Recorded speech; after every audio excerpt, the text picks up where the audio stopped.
For the walls of Ultramar, of course stars way out far, with the mega armor and the power class clamor I'm allied with myself. When there's no one else inside, and the commando sneaking right, well, they gonna sneak in your softy bits while I'm allied myself. No ally with myself.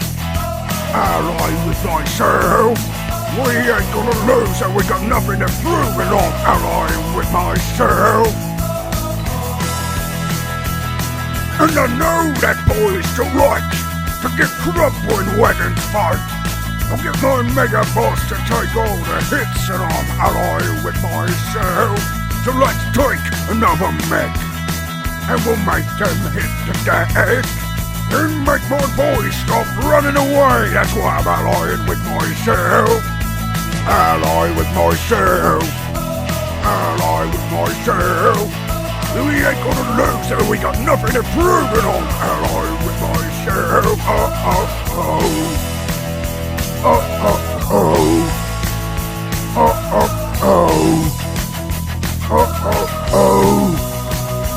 Yeah! We're gonna grab him good, ain't we, boys?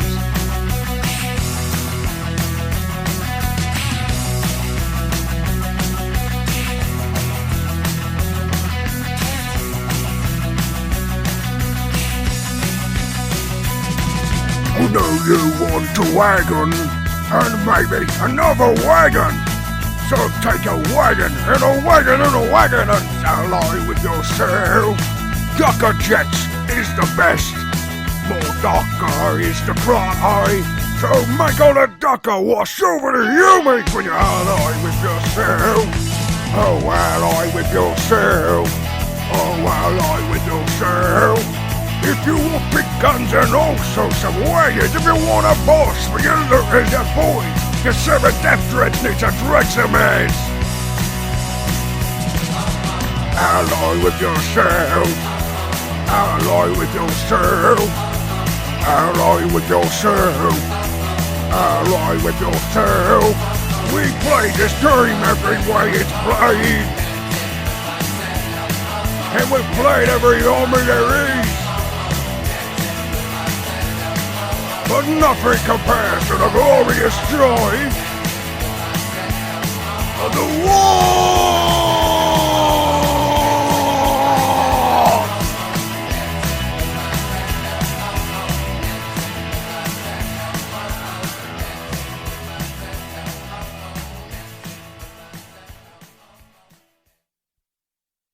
Welcome to episode 11 of Masters of the Forge.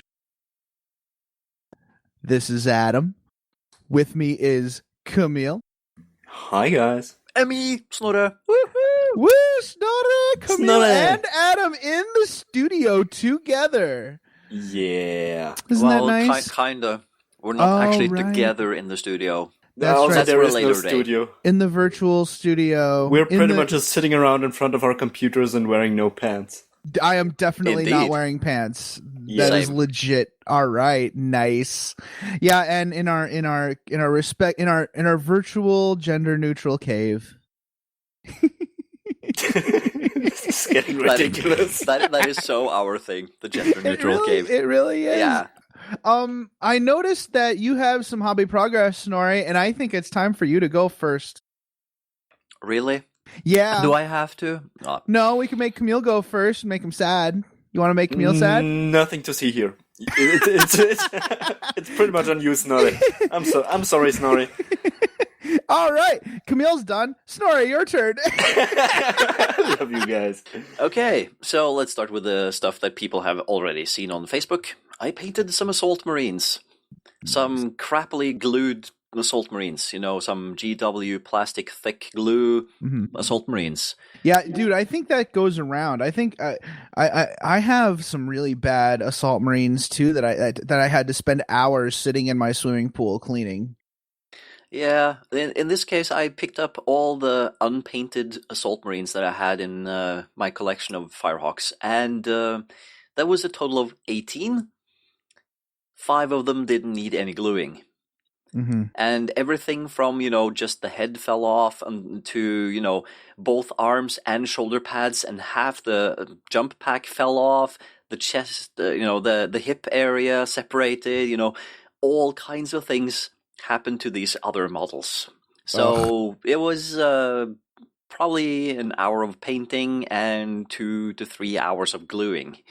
Not exactly how I planned that evening, but at least now everything's stuck together like it's supposed to be. Mm-hmm. Using a different kind of or not super glue, but a different kind of plastic glue that hopefully holds up a lot better. Yeah. So, that was pretty... Oh yeah, I assembled the Space Marine Thunderwolf cavalry and tried to paint it, and just realized that, I'm going to put them in some paint remover and just try to do it again, because they came out really bad. What did you do? What was your technique? I had picked up some Vallejo Model Air in some blue shades that I thought would be perfect. They really looked the part for Space Wolves. That blue-gray, slightly actually darker blue-gray, and it looked nice, but when I painted it on, for some reason it came out green. It looked more like a deep sea green kind of thing than blue-gray. So it just looked horrible. So, good thing I just painted the Space Marines and not the Wolves using something like this, because that would have been annoying to have to strip Wolves and everything. But no, I'm not painting the Wolves Space Wolf Grey. They are going to be looking like wolves. Okay, cool. I was actually wondering about whether this might be a teaching moment regarding fur, but I guess we could mention it. One thing... I actually looked up on YouTube to see if I could find some how to paint Space Wolf cavalry, and I found some videos of a guy painting wolves, and he had a really good technique to it. It was basically he just covered the top half in a dark brown, the bottom half in that a beastie brown or something, it's like that very yellow brownish color, and then he just kept on dry brushing the top and the bottom using lighter shades, and it just looked fantastic in the end. That sounds great. That sounds really good. Awesome. That's a good tip about the different colors for the base from top to bottom. I wouldn't have thought to do that. That's cool. But yeah, I think the thing that I was gonna mention is don't try to freaking blend or panel paint fur.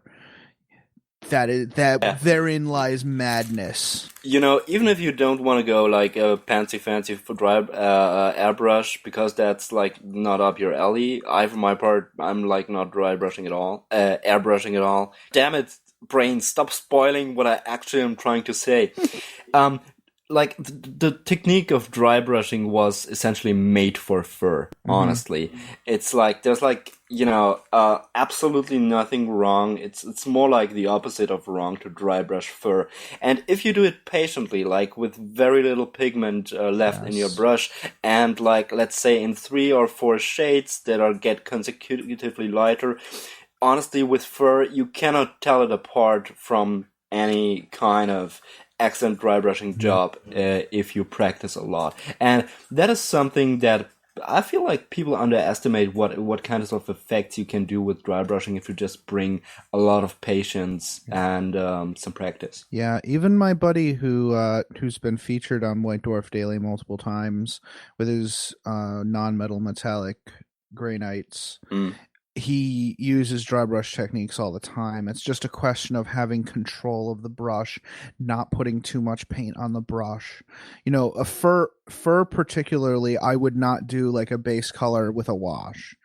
It's the dry brush looks when it's gritty, it looks so much more like fur. It's really the way to go. Yeah, exactly. And also, at this point, I want to point out that I regularly get comments from people who see the models in person in terms of the weathering of my tanks. Because people either guess that, the blending is done with airbrush, or they go like, oh, you're using pigment, that's nice. And I'm honestly literally just, using different mixtures of snakebite leather and dry brushing them on. Yeah, it's tanks love dry brush as long as you get even strokes with little paint. So, what else do you have, Snora? I know you have some other hobby progress to report. Yeah, we played a game last Sunday, and that was my first foray into how to not die screaming in front of Tyranids. It was Anders and me playing Space Marines and Chaos Space Marines against Tyranids. We played, I think we played 3,000 points Tyranids versus 1,500 points each of Space Marines and Chaos Space Marines. And it was fun, because our Tyranid player, he brought both some really nasty big stuff, and he also brought a nice bunch of Horde minis. So, he had is it the Turvigon that spawns Termagants? Yeah. Yeah, so yeah, he had one of those. He had a Carnifex, he had a Tyrannifex, a couple of Zoanthropes on the table, and a Flyrant. So, and a bunch of Hormagaunts and Termagants.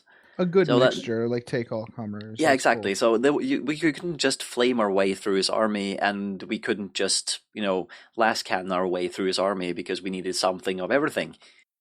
I think it was a really fun game. Cool. Anders brought his usual Iron Hands biker list, and I brought my Nurgle, as always. And, we had a good time. The game took forever because the Tyranid player hadn't played too many 7th edition games. None of us had played too many games against Tyranid. So you lost this one again, didn't you? No. Actually, we won. Okay. Wow. Model-wise, it was about 50-50, I think. Both had taken quite serious losses and also had quite a good number of models left. Or at least I was like a good number of... or a good size of damage left to do. So, and let's see, yeah, it really came down to us having more objectives in the end than the opponent, or at least objective points, strategic points, or whatever they call it in 7th edition. Mm-hmm. So, when the game was over and we realized that, okay, so we have 8 points, he had 5. We just okay, good game and everything. And I asked everyone, what was your highlight of the game? Nice. And, because, I know what I liked about the game, but it's always fun to see what other people think, because, okay, the Tyranid is lost, but, he must have found something good about the game. Mm. And I'm sorry, Anders, but I don't remember what yours was. I think it might have been that his Space Marine, or his bike captain, actually survived for so long. He was in a close combat with something like a Carnifex or so. So we were expecting he should have died long ago, but he didn't. The Tyranid player's highlight was that one of his Zoanthropes one-shot my Typhus with warp lance. So, I need to learn to put Typhus in a squad of Plague Marines every now and then, just to have someone else to soak up stuff for. Or zombies. Yeah, zombies. This time I actually didn't bring a single zombie. Yeah. It's surprising how fast 1,500 points of Plague Marines go away. It's horrible. But my highlight would be that I went into close combat with, I think it was one of his Carnifexes, mm-hmm. with Typhus, and Typhus just put Man Reaper right through the guy's skull, and nice. the Carnifex just scratched my armor a little bit, but didn't do any damage. I was like, oh, so that wow. Warp Lance was turnabout. It was in totally fair play. Yeah. I just totally smushed Carnifex, and the second I was right after that happened, Warp Lance to the face, Typhus died. So that was Carnifex. Yeah, exactly. That was interesting, and we all laughed because I should have known better, but yeah, that's great. That was pretty much the game I played last week, and apart from that, nothing much really. I haven't picked up the Grey Knights Codex yet because payday is next week-ish. So the game or your actual payday? No, my actual payday. Okay. So I'll have to wait a little bit to go into Oslo and pick up that book and some other stuff. I'm by this time. I'll actually, in a couple of days after this show releases, I'll also be picking up one of those cases with the entire Vallejo Game Air range. Ooh, fancy! Because oh my god, game color range in airbrush ready paints. Wow. Yeah, you can't resist that. Before long, all of your miniatures will have no detail, but they'll look like an 80s commercial for some cartoon action figure. Gradients everywhere from violet to neon green to yellow to screaming red, and everything is just fracking heavy metal. Not likely at all, but there was a lot of really nice colors there. That Rainbow Warriors. You just don't get those colors in the regular model air range. So, if you buy the whole range, you really need to make use of it. How about a Harlequin army? No. Just a suggestion. I have my Firehawks. I have Space Marines or Space Wolves. And I have my Plague Marines, and technically I do also have Necrons. So, I think I have enough to make use of a lot of the colors. Maybe some of those crazy colors need to be reserved for terrain, like pink and such. I have enough is one of 40k collector's famous last words. Because that stuff has a tendency to turn out different. Okay then, so I guess I'll have to start then my next project as the Sunshine and Happiness Eldar, the pink Eldar. Yes. Pink and purple. There we go. Pink and purple Eldar. Yeah, how about my little Zodes? It's surprisingly good. The GW pinks are actually really nice. Actually, yeah, right. Okay, I still have the outdated conception that they don't have proper pink in their line of paints anymore. But now that they quadrupled their paint range, I guess there are now. Yeah, you can actually get a good base and highlight on pink that's really nice. If you look at a lot of the chaos stuff, especially the stuff for Warhammer Fantasy, you can see the pink in action in the mouths of the monsters and stuff like that. Yeah, indeed. Now, I don't know if I mentioned it before, but the whole switch pretty much finally pushed me away from GW paints for good and made me embrace Vallejo and Army Painter. And I'm so happy with that. But that's because I'm an old man in terms of hobbying, and I'm just averse to change. Right. Well, let's be honest, guys. I until recently was just using craft paint from the craft store.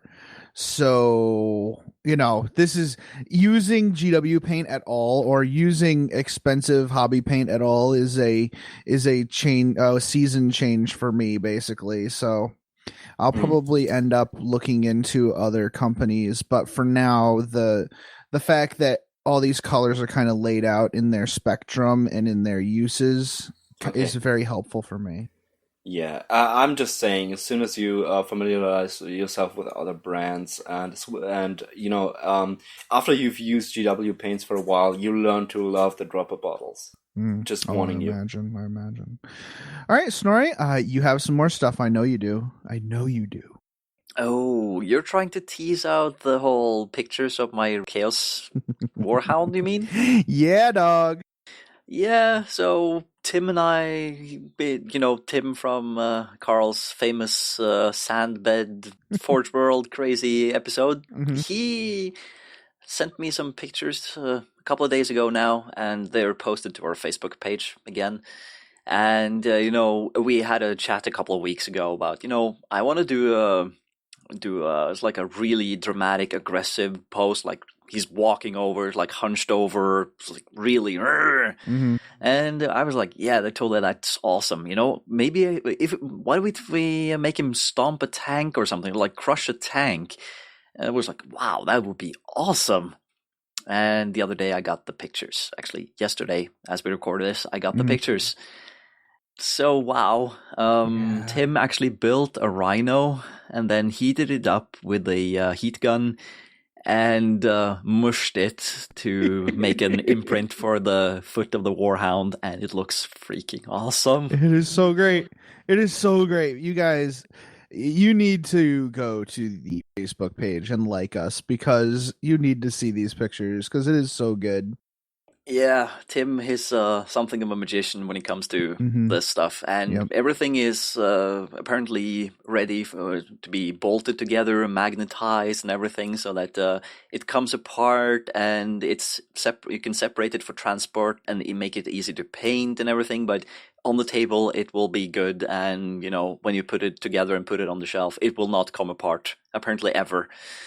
So yeah, nice. I'm so. I feel like a kid on Christmas, really. Nice. I can't wait to see this thing in real life. I think it really says something about that podcast, about the independent characters, that their most controversial episode was about how hard it is to assemble Forge World. Like, it's such an upbeat, honest, and fun podcast that this is the most controversial they've ever gotten.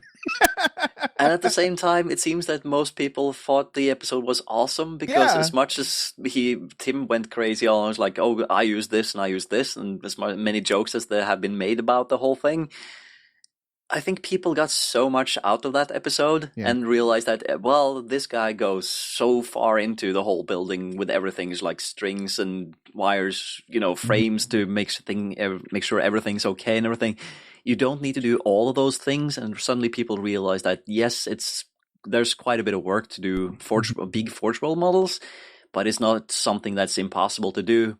I can do this. So people order stuff and build it and find out that Forge World isn't that hard at all. Yeah, and I think a lot of the techniques too, right?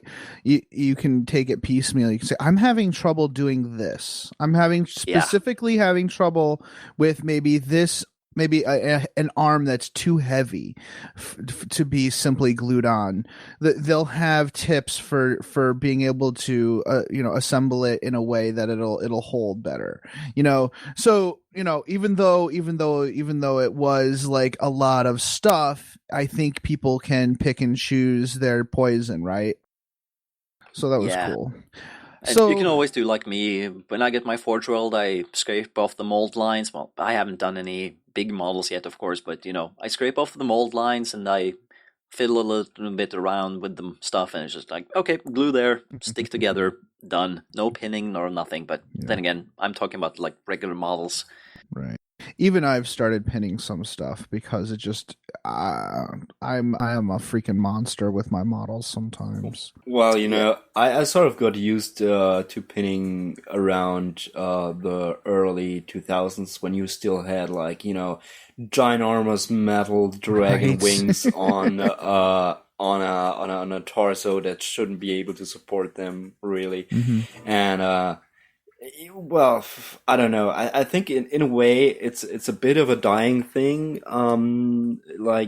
Except for people who collect those, as you mentioned before, really big Forge World models. Because I for example, I guess you have like huge wings on their Bloodthirster and Demon models too, and similar to the Keeper of Secrets, who has a lot of stuff that looks like very delicate and thin. And I guess you would want wherever you can pin in place. Yeah, there's a few even plastic kits, like the Chaos Walker, that giant Chaos Walker. What's it called? The Soul Grinder. I would actually pin those. The Walker. I have an Orc Walker made out of that, and it just is always breaking. And I ended up pinning them. Yeah, when they're breaking, you definitely should. But I was just going to say that this is none of those things where I start any sort of false nostalgia, because to be honest, nowadays you have light resin for wings, or even full plastic models on a scale that was just unprecedented just a decade ago. Plastic is just, even despite your example, it's just a whole different world of not having to do any extra work on it. Right. Just if you don't transport your models a lot, for example, you wouldn't have your soul grinder problems.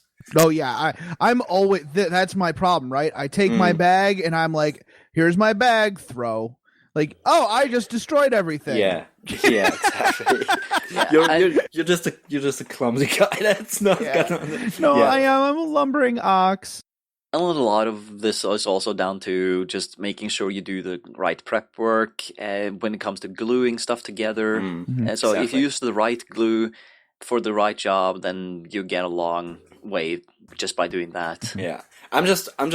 So what I'm trying to get across is the fact that I may consider myself very old school as far as uncomfortable modeling goes. But I'm not missing one bit of it. I'm not missing metal miniatures at all. I'm not missing all the pinning at all. Even with infantry models, you had crazy post-infantry models and they were like standing on a toe to the base. And you were like, yeah, fruit basket. Yeah. No, I think the days of hobbyists waxing their legs. just like harking back to the time, the good old days of metal models is far behind us. I don't think there are very few of us left who are like, oh man, I sure miss that horribly sculpted by today's standards metal model that explodes every time I drop it. Yeah, I do have some metal model or metal bits on several of my old Tau models, like the HQ upgrade kit thing. I hate that stuff so bad, but it might be mostly because it's metal and plastic. So, when it's metal on metal, it's you have no choice. Yeah. But with metal and plastic, you kind of forget that, well, you're working with metal. A metal piece that bends enough times is just going to snap off. And it's going to be gone forever. Or it's either going to be gone forever or it's just going to look horrible forever. So, all right, Snorri, is that it? Do you have anything else to add? Do I? I don't know. No, I don't can't remember so, anything else. All right, good. Yeah, just pretend that we cannot start a whole new segment with your hobby talk. I think Camille and I both have hobby progress to report. No, you don't. No, you do not. No, you do not. Star Trek Attack Wing is not hobby progress in this podcast. Okay, sorry. Don't make editing hard for yourself, Snorri. Oh, this is not getting edited out. See, he's threatened that, and now he's owning up to it. Yeah, Adam, you have some 40K progress? Oh Jesus, yes I do. Your glue gun almost killed you, didn't it? Did. I worked on the Titans. I'm like, yes, all right. I'm gonna start getting these done, and I'm gonna get it done before the 1 year mark. Right, of having them, and I'm working on the head. I'm like, yeah, I'm making progress. All of a sudden I hear a kapow right next to my arm, and the lights go off in the room. My computer turns off. Like, what just happened? Why does my arm feel funny? The glue gun, the inner workings of the glue gun leaked glue into the electrical pieces and shorted out the glue gun and shut down all the power in the northwest corner of my house. I had to go flip breakers. It was crazy. I'm like, well, guess I'm not working on that for the rest of the day. So when you're not working, or it's like when you're trying to work on the Titans that are taking forever because part of the time you're not working on them and everything, then your equipment is telling you not to work on them, just to slow you down even more. No, I'm pretty sure these things are cursed. They're trying to. There we go. There it is. This you know what? This new microphone is making it hard to capture Fritz sneezes. Oh, yeah. That's bad. That is bad. We need sound samples of that. We need to give Fritz his own microphone. Yeah, he could like, sneeze a whole ad block. Oh, But yeah, no. that's one of the benefits, and well, guess in this case, downsides of dynamic microphones. They don't pick up background noise a lot. All right, so as I was saying, I'm pretty sure that these Titans are cursed and they're trying to kill me. That's my thought on it. Well, they are based on Terminator models from the Terminator movies, right? So they are trying to exterminate humanity. You're right. They are. You're right. I need to be wary. So yeah, I did that. So I set that aside and finished up Dan's Demon Princes. So I finished painting up those 2 Nurgle Demon Princes. You guys must have seen them by now. And I would like your honest opinion on the Bellacore version. What do you think? Is it too orangey, or I liked it? If I owned it, I would like it, but I'm not sure if someone else would. Dan said he really liked them, and he's, but I'm not sure if everybody in the world would like that. I thought they were really cool, but it was kind of strange to see those colors on Nurgle models. Mm. Especially for me, it was actually the other model. It was like, wow, he was purple. Yep, purple and so gray. I get yeah, exactly. So I guess he was like infected, gangrene kind of something. I was going for actual like dead flesh, like looking like trying to go with like dead flesh or like pooling blood in joints and crevices and stuff, like going that way. And I kind of like that's funny that you kind of honed on the other one, which and some other folks were honing on the orangey one, but you gravitated towards the gray one. That's interesting. Yeah, well, I wouldn't exactly have pegged your Bellacore model for a Nurgle model, simply because of the color choice. Right. But that's just because we're pre-programmed to think that Nurgle is green, so well then everything Nurgle should be green. But no, it shouldn't. Just look at my own stuff. Yeah, That's yours gray. yours is more grayish too. Yeah. So yeah.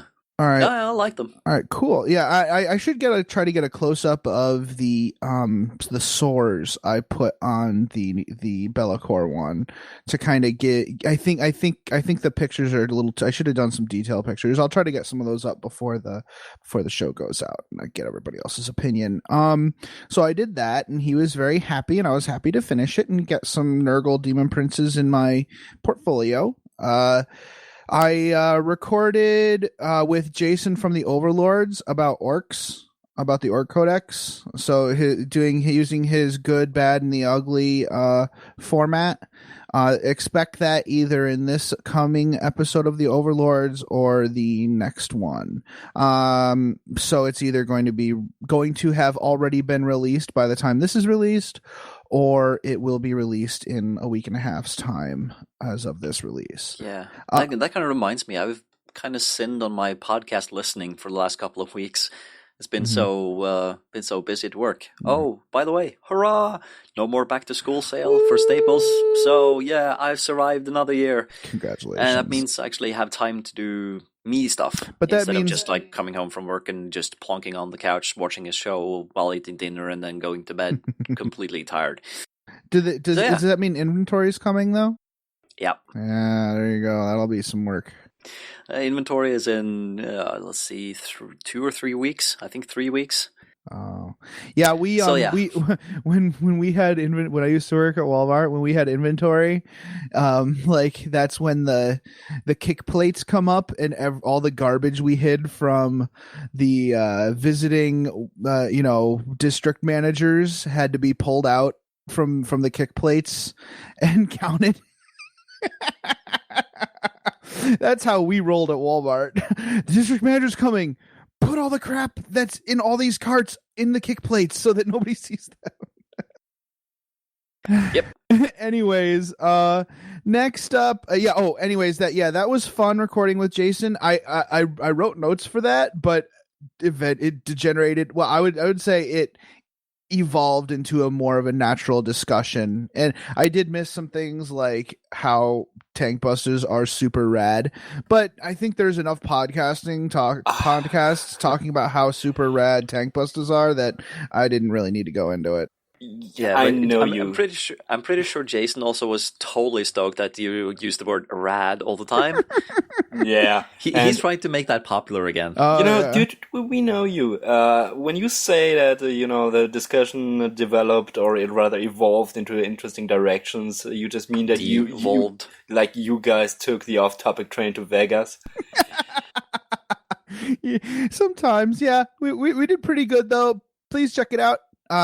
Love if you're not listening to Overlords, I think I don't know. I don't know what to say. You know what? I don't know what to say either. We're very disappointed if you don't, and you made a wrong life decision. Just imagine. Stop listening to our shitty podcasts. Don't listen to the Overlords, the independent characters. Yeah, they were way better than us. If you don't, just imagine, our fatherly disappointed looks. All right.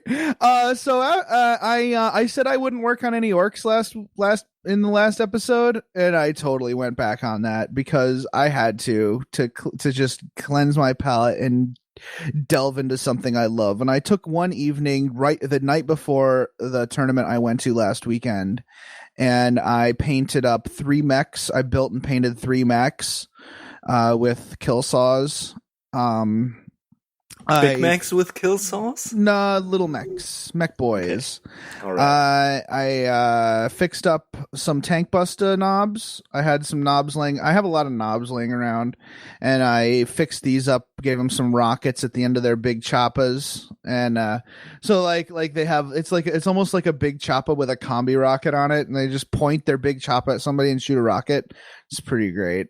And I also repainted some rocket boys that I used to have as the quote unquote heavy weapons in my boy squads so that I could run 2 differently colored tank buster squads. And also I have 2 trucks that I actually left the gun off so that I could actually just swap out either a boy holding a big shooter or a boy holding a rocket as the weapon. So I'm doing that from now on, so that I can just easily swap them out without magnetizing. It's so much easier. So I repainted the first 2 trucks I painted back in 2010 when I first started 40K.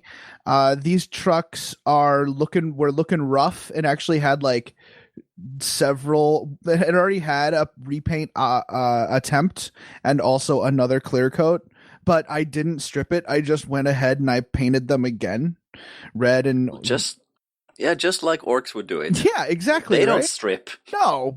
What's the point of that? So yeah, I painted 1 blue and yellow for my Gretchen because that's how I'm loving to run Gretchen right now. Throw them in a fast attack truck, and also a red and yellow one, or an orange and yellow one for my tank busters.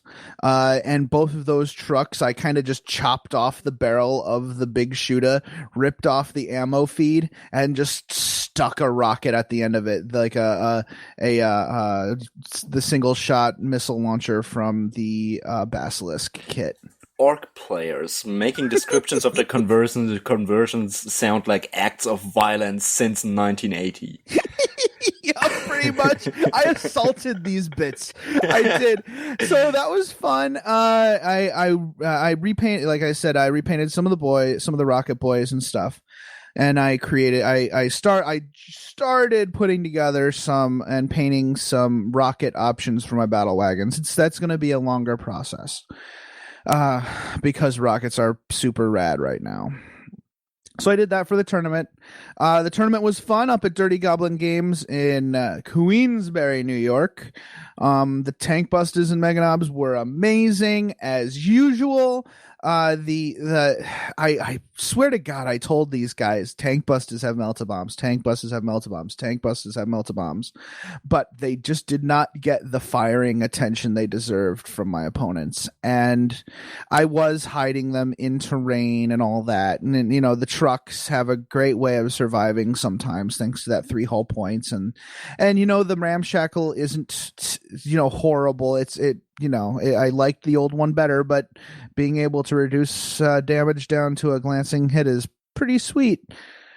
So Yeah, throughout the tournament, I faced 3 Land Raiders, 1 Rhino, a Storm Raven, and 3 Wave Serpents, and every single one of them died. All of them. So those guys have earned their points. Yeah, they earned their points, and I don't think my tank busters are going to be ignored from here on out. I think there'll be fire magnets, which is also actually not bad because that means the boys get in there. But yeah, I actually at one point multi-assaulted a Land Raider and a truck. A Land Raider and a Rhino with 7 tank busters, and one of them died in Overwatch from the Rhino. I only had 3 models in the Land Raider and 2 models in the Rhino, and both exploded. Like, this is tank busters right here. Yeah, they just went up to the tank and knocked on the door using hand grenades. Yeah. And the thing is, it's the most ridiculous thing, right? Because it's not enough that they have melta-bombs, but they have melta-bombs with Tank Hunter. Like, that's just not fair. That's just mean. Okay, I guess it is fair because they have a 6+ armor save, but seriously, gee whiz. That's a reroll to hit, is it? That's reroll to penetrate. Oh, right, a reroll to penetrate. Yeah, I was like, you only got disabled. Yeah, I'll roll that again. Right? Like, what are you even thinking? Yeah, I had a regular, just a friendly game with a buddy, and I'm like, I think I'm going to have to run these in squads of 15, right? In a battle wagon. That's how I should run these. And when I put 9 penetrating hits on his battle wagon, or on his Land Raider, after assaulting, I thought to myself, oh, okay, yeah, no, 15's overkill. Yeah. I mean, yeah, in some situations maybe, but yeah, that is kind of overkill. The only other super interesting thing, I totally lost that tournament, by the way. I got my butt whooped. The last game was after every round we went to the bar. So yeah, that was fun. But the really funny thing about that tournament was I was in close combat with some Terminators with my Megadobs, and he only had 1 Terminator left, and I chucked a lava shell at another unit, and it scattered all the way onto that 1 Terminator on my turn and killed it. So my Meganobs were suddenly free to assault after they had just been in close combat. Convenient. Right? It was awesome. Yeah, you have to love scatter sometimes. Yeah, that was so much fun. So that tournament was cool. I worked on some special materials for the podcast, some secret materials that our music doctor J Holt Music assisted us with, and spent a lot of time working on. And he said he enjoyed it, so I hope you guys like it. Last night was the big team tournament at Grimfoe that I was running. I stayed up late working on tacos, tactical objective markers. I sprayed some what are they called? Poker chips. Sprayed some poker chips gold and silver and painted numbers 1 through 6 on them and gave those away at the event for folks who wanted them. I know that a lot of people don't have objectives that are numbered properly, and it can be a pain in the neck to have dice sitting there for your tacos. So it's a nice cheap way of just going ahead and using it. The silver and gold really help because you can see them very well on the tabletop. So this goes back to, when are you doing those what was it, Adon coins this time? What? The new the Carl sub coin? Oh, right, because folks do want new Carl coins with 1 through 6 instead of scouring numbers, don't they? Yeah, maybe sometime. It's just that with everything going on, I don't have time right now. But yeah, I'll definitely get onto that because I think there was a lot of interest in it. I'd buy 2 more sets. Right, yeah, and I'm going to do them in the higher quality version too because those are so much nicer. So we only had 5.5 teams. Some teams didn't come because we used best overall as the prize instead of best general, which is very disappointing. I think there were a lot of prizes. That we did have a best general prize, but the main prize was best overall because it's a team tournament. And I was very disappointed that some folks just didn't want to come because they didn't want to paint their models. That's really legitimately disappointing. Yeah. Yeah. I mean, I won't belabor it. Some teams couldn't come because of the holiday, and some teams couldn't come because of the Nova Open. We planned this very poorly. But overall, more people showed up to this one than our last tournament, and I think we're going to keep it rolling. Folks had a really good time. The store put way more money into prize support than was taken in, and I think they get it as far as shepherding the flock, right? I think these guys had a good time, and they were all good guys. We actually had a couple of guys tell me how much they liked our podcast. Oh, and stuff. Wow. Yeah, it was nice. It was nice to see and nice to hear. We had some really good paint. Some guy, I want to shout out John and Curtis's Grey Knight Eldar Army, which won the tournament. Both. See, the thing is, they legitimately, like, even though, best overall is they would have won even without paint scores because these guys whooped butt. Wow. But their paint is, John, like I said, John's been featured in White Dwarf Daily, and Curtis is a really fantastic painter. And their army was a lot of shooting on the Eldar side and a lot of jump in your face on the Grey Knight side, and it was amazing to behold. One dude, Tim, he came up from Poughkeepsie with some friends.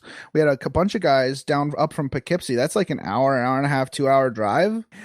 They came pretty far. And Tim's bugs, let me tell you something. These are freaking rad. He works in an entomology lab. He's getting his master's. Wow. And he actually took cicada wings and put them on his what are they called? The flying bugs. Whatever they're called, he has actual cicada. Harpies? I think so. He actually has real cicada wing. They're troops, so I don't. Are they troops? It doesn't matter. It looks really good, and I'm gonna try. Well, I'm gonna get some pictures up. I already have them on my Facebook, and I will definitely share those with the group, with the community on our Facebook page. I think I've seen that before from in my Facebook feed. Was that from you? Did you already put some yeah, it should have been last night where I posted. Yeah, I've seen those before. That's really creative. Yeah, they look really beautiful, and it's a great army. Everybody brought nice painted armies, and I was really glad to see that. And I want to thank everybody who came. A lot of really great guys, and I hope they show up to our future events if they can. I think that is my hobby progress. Next weekend is the Haven event, which is coming up in a few days, and I'm going to have some guys over for that. I'm not going to say anything about what I'm doing because I'm not sure how much I can do in that time, but there will certainly be pictures and talk about it in a future episode. Yeah, that would be Saturday the 6th is Steve's Haven game. Your game is going to be a couple of hours earlier because you're doing it like on Friday, right? We're doing it on Saturday, but it'll be a little bit later. Yeah, either a little bit later or we're doing it in the morning, so it might be somewhat concurrent, but still starting actually, later. Will. Yeah, it might actually be happening at the same time. Mm-hmm. That's cool.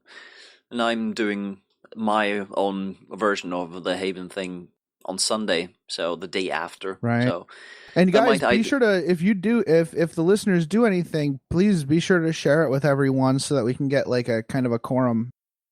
Yeah, just make sure you inform Steve about what you did. Share some pictures of stuff that is painted. I don't think he wants unpainted stuff on the Haven stuff. And also just make a little bit of a story and share it with him. I'm pretty sure he will be totally awesome, totally happy about it. Definitely. Well, that's it for me, guys. You want to move on to the show?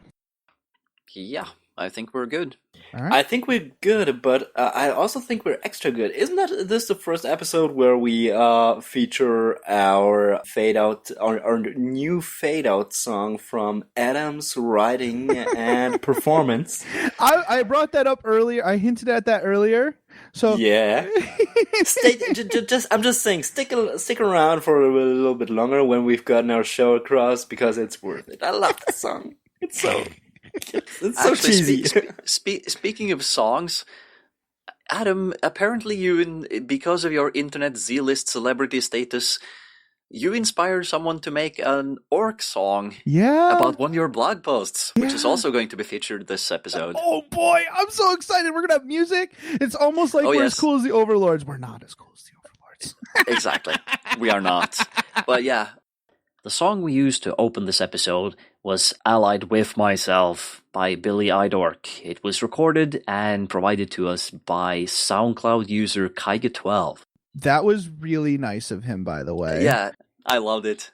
People are getting excited about the show, and I'm super pleased, and I think I speak for all of us when I say I'm very humbled, and I'm looking forward to many more episodes of doing this nonsense. I really hope that you don't get some kind of, musical breakthrough and don't have any time for the show anymore because you're, I don't know, touring Japan or something. No. We'll leave that to the Steve. I don't need any of that nonsense. Yeah, you hate international flying anyway, so. Yeah, definitely. Def Leppard to the rescue. Yes, thank you, Def Leppard. Maybe I'll open for him. Yeah, maybe. That would be good. Yeah. All right. Okay, guys. Let's get down to the meat and the potatoes of this meat show. And the potatoes and the nipple clamps and the knives and the get on with the show. Stepping on face with spiked shoes. This is Master of the Forge, and we are utterly embarrassing ourselves right now. Moving on with the show. Have fun with our next segment. Interested in the offbeat world of 40K? Is your bits box full of 20-year-old space elves? Have you ever searched for something out of production 40K on eBay? Well, hold on to your zotes and head over to Corsair Radio. It covers the full scope of the hobby, homebrew rules, fluff, campaigns, oddball models, and more. From Terra to the Eye of Terror, visit us at corsairradio.blogspot.com. That's corsairradio.blogspot.com. Welcome back, everyone. Now it's time for the In the Lore segment with the Sundered Kin, Eldar and Dark Eldar. So, the Eldar and the Dark Eldar are not really separate species. They're in fact they're the same species, and they're not really as divergent as our own assumptions could lead us to believe. Now, the reason that we believe that the Eldar and the Dark Eldar couldn't get along is generally due to the relationships that these two kind of fantasy-esque races have in other media, like Dungeons and Dragons, where they're usually sworn enemies and only faint cousins. And it's this is just not true in 40K. Yeah, we sort of felt like this might be worthwhile in the lore segment for people, and they would appreciate just some education on how the relationship between Eldar and Dark Eldar is just different. And you don't even have to go as far as Dungeons and Dragons. I think the view of the most likely relations between those two peoples is, for many 40K players, quite influenced by high elves and dark elves in Warhammer Fantasy battles, because they're like mortal enemies, and they had a civil war and the Dark Eldar were driven out, and that's just not what happened in the 40K universe, as we will try to enlighten you.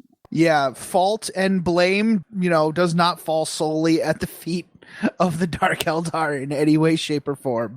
And, since we're quoting stuff, let's just go to the roots of just about everything that has to do with elves and fantasy in reasonably modern era. Tolkien. Exactly. Tolkien, he kind of sets up his elves as, well, they're at least distrustful of each other. Well, So, but yeah. also there's the whole, orcs are like broken elves thing. But let's not delve too deep into that Yeah. because that is not applicable to 40k at all. Well, you never know. I've always wanted to kind of do an orc like Genesis, and I think orcs and Eldar were kind of created for the same reason, right? To fight the Necrons or to fight the old ones or whatever. You're just you're just too much orcs. You know that? You're just too much orcs, dude. All right, let's move on. Yeah. Now, thousands of years ago, the Eldar reigned supreme in the galaxy. There's no other race that could scratch their dominance. The savage races such as the orcs and humans were kept at bay while their ancient enemies, the Necrons, were long defeated and the Tyranids had not yet made their presence known. The Eldar grew comfortable, almost lazy, and after a while quite hedonistic. Yeah, every educated Chaos Space Marine player knows where this is going. Oh, yes. But anyway, some Eldar at this point already rejected this lifestyle and left the core worlds, sailing off on their craft worlds, which are basically just giant city spaceships as you know and love them. Yeah, that's a 40K. funky sentence, but like that's really all you can say about that. They left on their craft world. So, yeah, it's like, you guys suck. New York is out of here, flies away. Yeah. Anyway. Oh, if only. Oh, more alienation. It's been a while since we alienated our listeners. Oh, Yeah. I'm sure we alienated our listeners with the last episode in total aplenty. All right. Anyway, so they sailed off aboard their craft worlds, while another kind of splinter group who rejected this particular lifestyle, called the Exodites, founded new worlds on the fringes of the galaxy. Those are, by the way, called maiden worlds, and they exist well into the 41st millennium, and dragon-riding space elves is all I'm saying. So rad. Yeah. And every now and then, the Imperium stumbles on one of these planets and goes like, hey, this is a nice place. Let's make a farming community here. It's like, we'll just terraform the entire planet into one big field and grow food here. And then the elves goes like, no, you're not.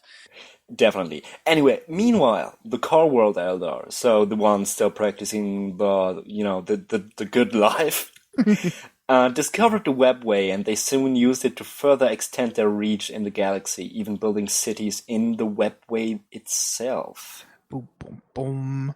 So the Eldar sensitivity to the warp and their natural powerful oceans had a massive effect on that realm. Some Eldar dreamed of a fell presence sleeping in a womb of coalescing warp energy. That's disgusting. This being's birth heralded a new era in the galaxy, one Please which stop could the no whole longer... birth metaphor. What? It is, though. But it is. This being's birth heralded a new era in the galaxy, one which could no longer count on the Eldar as caretakers. This was because Slaanesh so hungered for Eldar souls that few in the galaxy survived the god's birth. Yeah, there's nothing like a god that says thank you by eating you. The webway, however, was a different story. For sure, the ripples of warp energy heavily damaged that realm, but the Eldar living there remained largely unharmed, or at the very least, unconsumed by the fledgling chaos deity. So it's like anybody on the outside was their souls were burned out, or they had to run away, or hope for like the Exodites living on the fringes. The Eye of Terror is actually the former location of like the Eldar core worlds of once. Yep, and that was how the bad it epicenter. was. Yeah, that was the epicenter of it, and the Eye of Terror was basically created by the emergence of Slaanesh. So, but in the webway, it was more like earthquakes than anything else. At the end of the day, it is important to understand that it was not, as it has sometimes been apocryphally thought, the Dark Eldars who birthed Slaanesh, but the Eldar as a whole. There can be no mantle of blame woven solely to rest upon the shoulders of the Dark Eldar. They are but one of the few Eldar societies that have found a way to survive in spite of this terrible event. While the Elder in real space who had escaped the thirst of Slaanesh either had already rejected that lifestyle or had been shocked into a serious change in life choices, the Elder of the Webway, particularly in the key city of Komarak, had no reason to change their hedonistic ways. They continued as they had done for millennia, and honestly, if your city is already called something with that many consonants, I think you're already sort of on the path to becoming evil. So, not particularly struck by that. It's a good point, Camille. Over time, the Webway Eldar realized that Slaanesh still coveted their souls, and they could feel their godchild slowly draining their life force. They soon learned that they could counteract these attacks by absorbing the pain of others in order to fortify themselves, essentially re-energizing their souls. After they tired of torturing each other, the Eldar began venturing out into real space to find other prey. I think this is a very interesting point. They're kind of saying that they're healing themselves with this pain, but in essence, they're actually Slaanesh is taking from them, and they're just replacing it with something else. They survive. Pain, they survive, but I don't. They're obviously not unchanged by this activity. You could seriously start a discussion about real-world and psychological parallels to self-damaging behavior, but we don't really want to go there. Yeah, the Eldar are really good. The Eldar in general are really good for having those kinds of discussions. Yeah, definitely. But we don't want to really go deeply into that and just stick to the facts of the lore we have been presented. And good idea, buddy. Just note that we are sort of aware of those connotations. Now, the Eldar and the Dark Eldar slowly began to diverge socially, psionically, and even physically. Some rather odd changes occurred around the Dark Eldar, which should not really make much sense on an evolutionary level, but one must give leave for some literary leeway when dealing with warp-touched beings who can live for thousands of years. The Dark Eldar physically paled from their years in the Dark Webway, while their psychic abilities atrophied to almost nothing due to their fear of calling attention to themselves from Slaanesh. Very understandable. I mean, when you've got a hungry, chaos god that wants to eat your soul on your heels, you're just not opening warp portals and throwing around warp powers. Yeah, and especially since Slaanesh is living in a sea of emotion, you don't want to use any kind of warp powers or warp-fueled powers or anything emotional to say, "Hey, here am I." Yeah. But the only thing that bugs me is, it takes millions of years, not thousands of years, for changes to occur in physiology like this. Maybe a little bit over 10,000 years, but not on the other hand, not this. But they those are magical creatures of magic. Yeah, so I can kind of see it, and I accept it. It's not something you need to be too finicky about. Well, there's also the thing that they're basically draining their souls and replacing genuine emotion with pure pain. So right. I guess and there's also the thing with Eldar feeling every emotion and impression thousandfold as opposed to humans. So I think you can sort of buy it. Yeah, I can buy it. Well, if you want my theory here, it's just description in I think the Dark Eldar Codex is that. Dark Eldar that haven't tortured or just enjoyed arena fights or seen pain and sucking in the emotion, they are described as basically becoming husks, empty husks, and just it's a sad sight for other Dark Eldar. And I think it's basically that Slaanesh is sucking their soul out, but they're trying to fill the void with something else, and it has to be extreme because that's all they know how to do. So. If they can't refill their soul with something that isn't theirs, but whatever, then they would die. Yeah, indeed. So the need for the Dark Eldar to replenish their souls gets stronger and stronger as the centuries melt away. They are driven by greater and greater perversions in order to keep Slaanesh at bay. Or maybe they are simply encouraging She Who Thirsts, as in one of the titles of Slanesh. So it's really hard to tell from an outside perspective. This behavior could certainly be seen as immoral in the extreme to the Eldar, but one must assume that they could relate to the Dark Eldar in some ways. Like, how great a price is it for a lesser being to pay? Is not the life of an Eldar, and that's how the Craftworld Eldar are thinking too, worth thousands of orc or monkey or whatever else is crawling around in the universe? And when it comes down to brass tacks, a human is like a slavering animal in comparison to even a Dark Eldar's dark brethren. So, or at least that's what they feel. Yeah. Dark Eldar, dark brethren, darky, derp. An Eldar's dark brethren.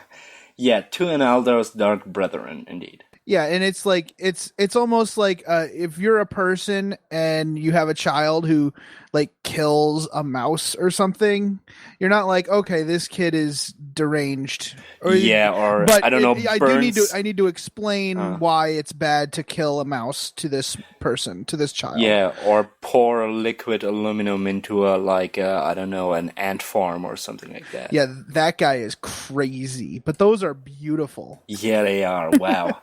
And honestly, there's like more brutal ways to exterminate, that kind of what you call it, vermin, infestation, pests. Yeah, like that. So the Dark Eldar steep themselves in conflict.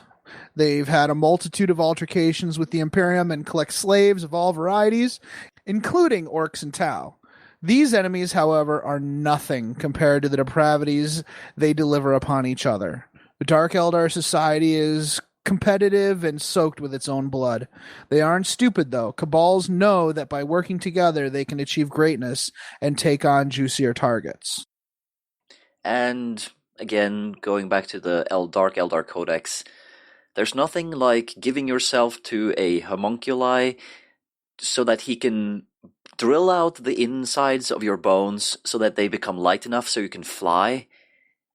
But who's gaining what? You're gaining flight. He's gaining an amount of pain and suffering that will keep him going for so long. You're like, dude, can I get the pain reliever? He's like, no, you're paying me in pain. So no. Yeah, exactly. So yeah, they're all kinds of messed up. We have made up a clear payment on your treatment, so don't screw it up now. Oh my god, you need to die in a fire for that. Might. There have been some altercations between the Dark Eldar and the Eldar, such as the 17-day-long duel between Ara and Karandras. Come on, Phoenix Kings are just a competitive bunch. That was not in bad spirit. Yeah. Though these events are not any bloodier than those which the Dark Eldar visit upon themselves. This is not due solely to direct conflict, but also the not-so-clever machinations behind every conflict visited upon them. During the battles within Cormorra itself, the Dark Eldar Cabals tried so hard to steer the impact of the enemy against the other Cabals that the destruction wrought by the enemy force was amplified. Derp de derp. Yeah. Another example of a Dark Eldar conflict was in 514 M38 when the Ulthwé? I say Ulthwé, but I say things wrong all the time. Yeah, whatever. Ulthwé sounds better to me, but it's still sort of a tongue breaker. Ulthwé Eldar and the Jade Knife Cabal waged war with each other over the territory in the Webway with a shocking loss of life tolling in the thousands, which honestly is something neither the Eldar nor the Dark Eldar really want. Or can afford. Or can afford in any way. That's the key word I hear. I mean, that's very Pyrrhic, no matter how you look at it, and both sides reeled from those losses and agreed on a truce based on that sentiment, agreeing that the loss of precious Eldar lives and wives were not worth the conflict. Yeah, and that's really one of the main key points of this kind of thesis that we're reading right now is like they're not whatever the conflict is, there's a certain line that they draw for value over resources. There have been several instances throughout 40k lore where the Dark Eldar and the Eldar have fought alongside each other. The Eldar of Ayanden, on the bare fringes of survival after being nearly decimated by Hive Fleet Kraken, were fighting against Wog Wreckfist in a desperate attempt to bring a sense of security to their craft world. While the Eldar had awakened many of their ancient warriors to do this, it seemed like a hopeless gesture against the Orc tide when suddenly the Dark Eldar engaged in the battle from a webway portal. The Ayanden Aspect Warriors, Ghost Warriors, Wraithkind, Cabal, and Cult of the Flayed Hand beat back the Orcs, scattering their forces to the point where the craft world could finally take a breath and recover. When asked why they would take it upon themselves to help their Eldar brethren, basically unbidden, unrequested, they just showed up. The Dark Eldar said that they find their brethren's angst-ridden forays into the world of necromancy extremely entertaining. And that's almost a direct quote. This is hardly the attitude of bosom buddies, but it's also a far cry from the attitude of sworn enemies either. So yeah, I thought that was a really cool story about the Ayanden and the Wraithkind Cabal. I thought that was cool.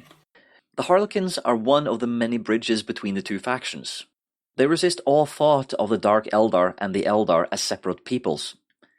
They work alongside both groups, dancing in the webway and doing battle in the materium. Their mastery of the webway and devotion to the Laughing God keep them safe from Slaaneish's reach, and their memories of the Eldar history are long indeed, making them fast and easy allies for Eldar of all stripes. Yeah, indeed. I want to learn more about them, and I would love to do a small allied contingent of Harlequins someday because their story is so cool. I don't even know how they're keeping, she who thirsts at bay the way they do. It's all about trolling Slaanesh. They're all about trolling Slaanesh. Dancing in the webway, everybody. Their symbol kind of looks like Trollface, actually. Actually, it does. Yeah, the laughing. Oh my God, Trollface is the precursor to the laughing god. Anyway. Adam, if you want to get a bit of an insight into Harlequins, you should read the Path of the Eldar trilogy, because at least the last book includes a lot of Harlequin action, and so should our listeners. True, maybe that's actually a good incentive to do another novel-based episode in the future. Although we don't want to quite promise that we're going to do that, because those are some of the more effort-rich things we're doing over here. And I think people really enjoy episodes like this one too. So. Yeah, definitely. So, some Eldar find themselves following the path of the outcast, them as rangers on the tabletop, rejecting the Eldar way of life and striking out into the galaxy to find themselves while also wearing badass ranger cloaks and sniper rifles. It's so true. Which is sort of a cool lifestyle choice, to be honest, when compared with all the other stuff the Eldar are doing. The ladies. Indeed. During this time, the Eldar may fall into the service of a powerful and wealthy Corsair prince. These fleets contain Eldar of all varieties from many craft worlds, and also the Cabals of Kamarag.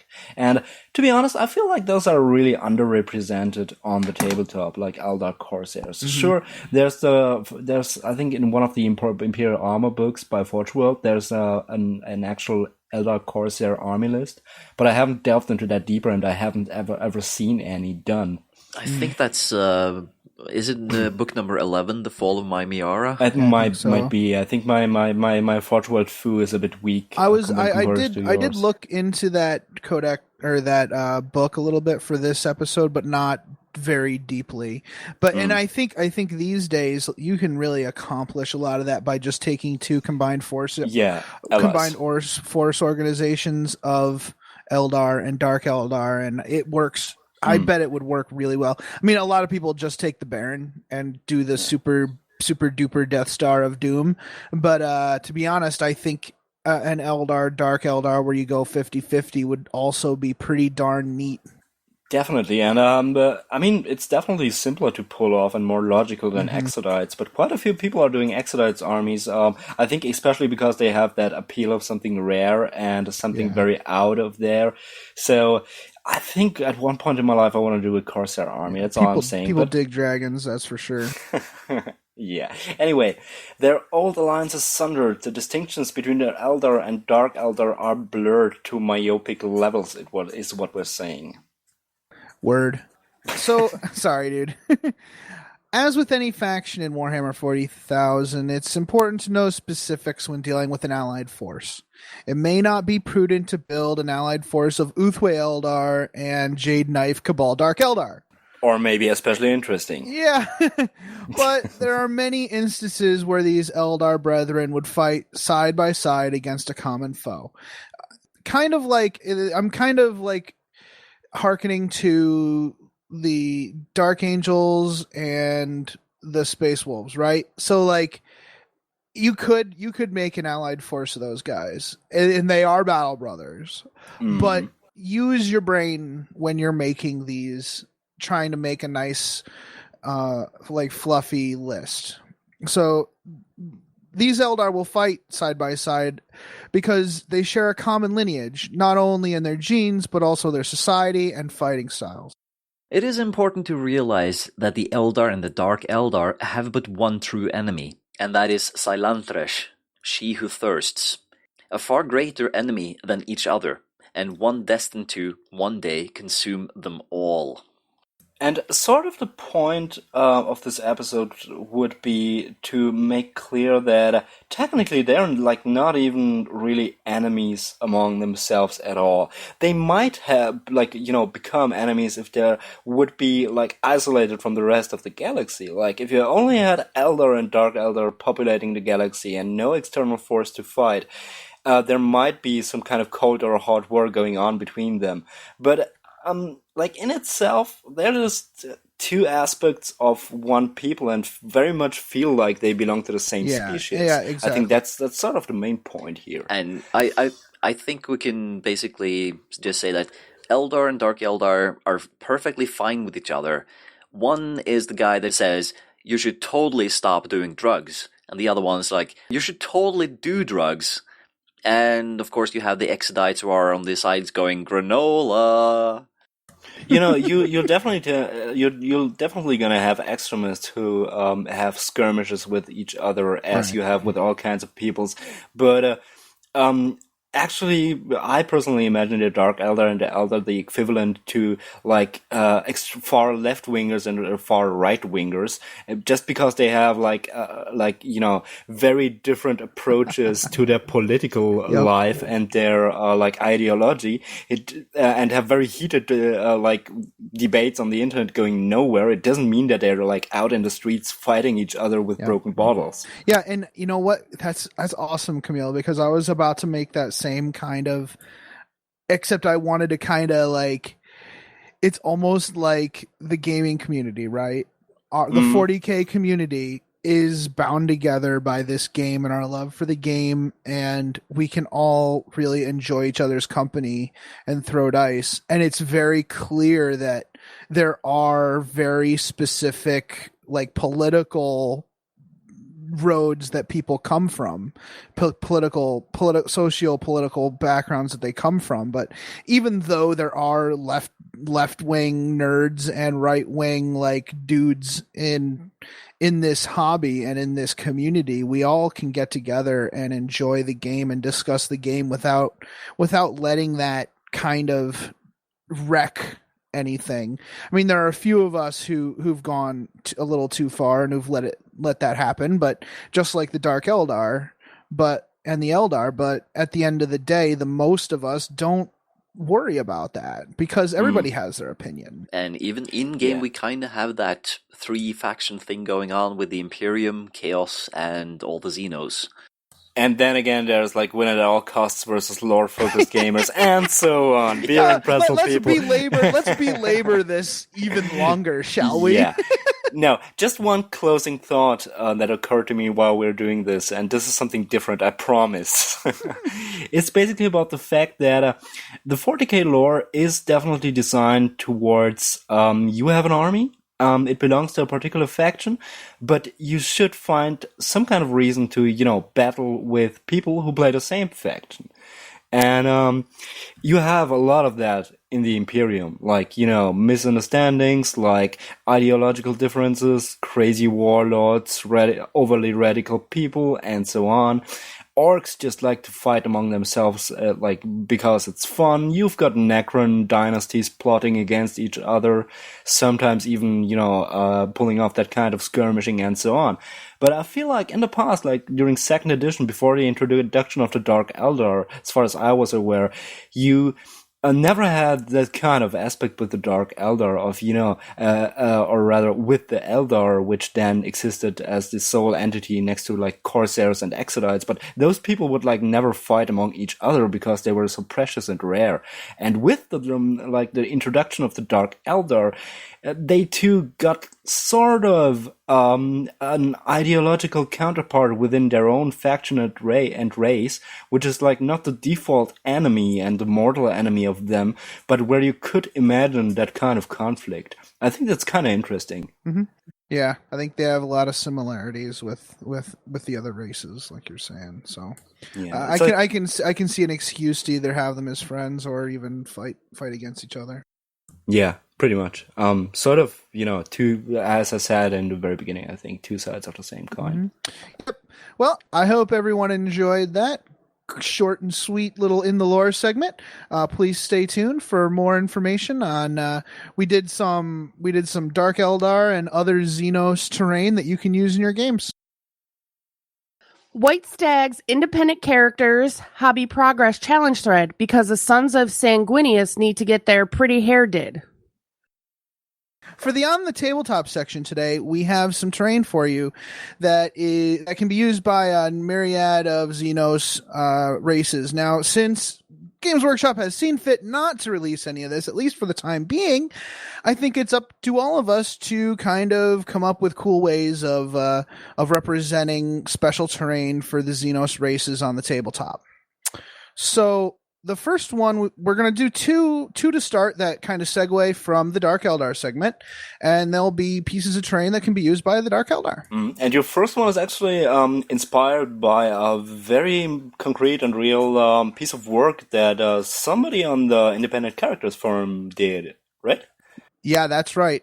Inquisitor Valeria did their Dark Eldar army is from the Hobby Progress Challenge 2013 is freaking amazing. All the vehicles have like stars and galaxies painted on them, and it has the like neon edge highlighting, but it's like I appreciate it. It's really good, and their I guess it's the Bastion is all kinds of Eldar'd up, and I got their permission to post pictures in the on the tabletop PDFs, so everyone will be able to see that. We're also going to have a link to the work in progress thread in the show notes, right? Yeah, that's probably a good idea. I'll just link right to their thread. So the Dark Eldar Painspire is 80 points. The Dark Eldar Painspire is a place of great anguish and deprivation. Untold horrors befall the captives of the Dark Eldar in these places, taking the shape of unspeakable tortures and horrific desires. Some Painspires reach deep into the earth, boasting rows and rows of dungeon cells filled with slaves. Others are able to harness or transmit the pain energies the Dark Eldar need to survive. So the faction of this is Dark Eldar. Composition is one Painspire, obviously. The terrain type is building, armor value 14, about the size of a bastion with a capacity of 20 models. It has 4 splinter cannons and 4 fire points, both faced in the 4 cardinal directions. So as for options for this particular piece of terrain, you've got the Pain Relay for 5 points, Pain relays allow the controlling player to, at the end of their turn, move any number of pain tokens from one unit within 24 inches of the pain spire to another within 24 inches of the pain spire. You've got basically like a pain energy transistor. Mm-hmm. And second option would be Splinter Rex, 10 points. As per Codex Dark Elder, except that models on the battlements of the Pain Spire also benefit from the Splinter Rex. So a Splinter Rack basically makes, I think it's just the Splinter Rifles, but I could be wrong, twin-linked. Yeah, it's basically a bit like an ammo storage or something like that for Imperial terrain, I think.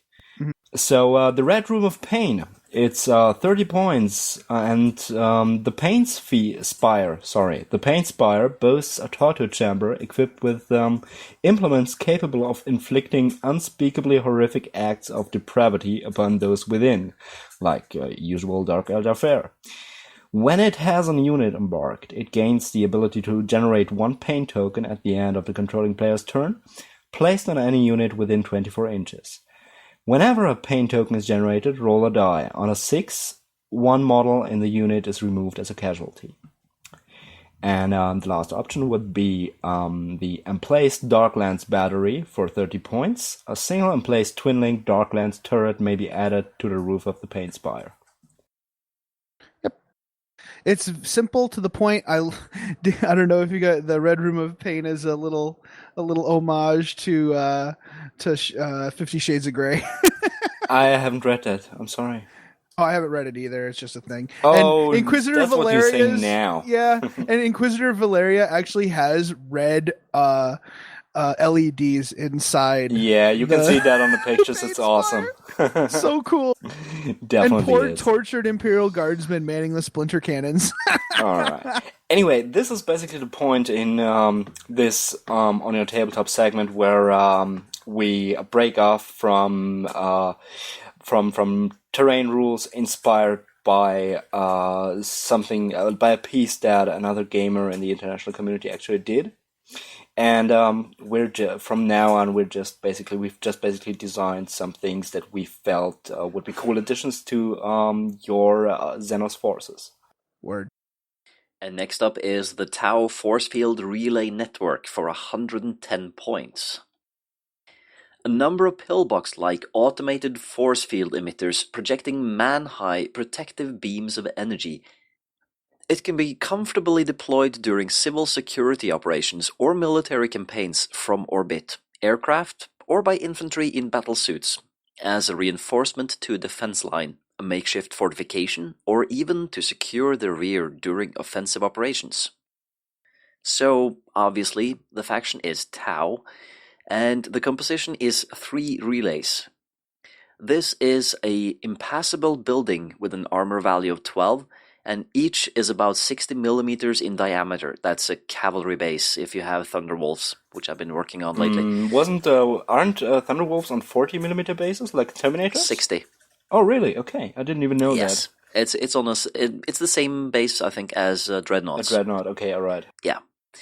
Now, you should also have a clearly marked center of this kind of building. So make it an antenna array or something that sticks up. Yeah, or that makes sense. A hole, maybe. Or maybe if you have like a smooth topside, just put a dot on there in the middle, like some painting.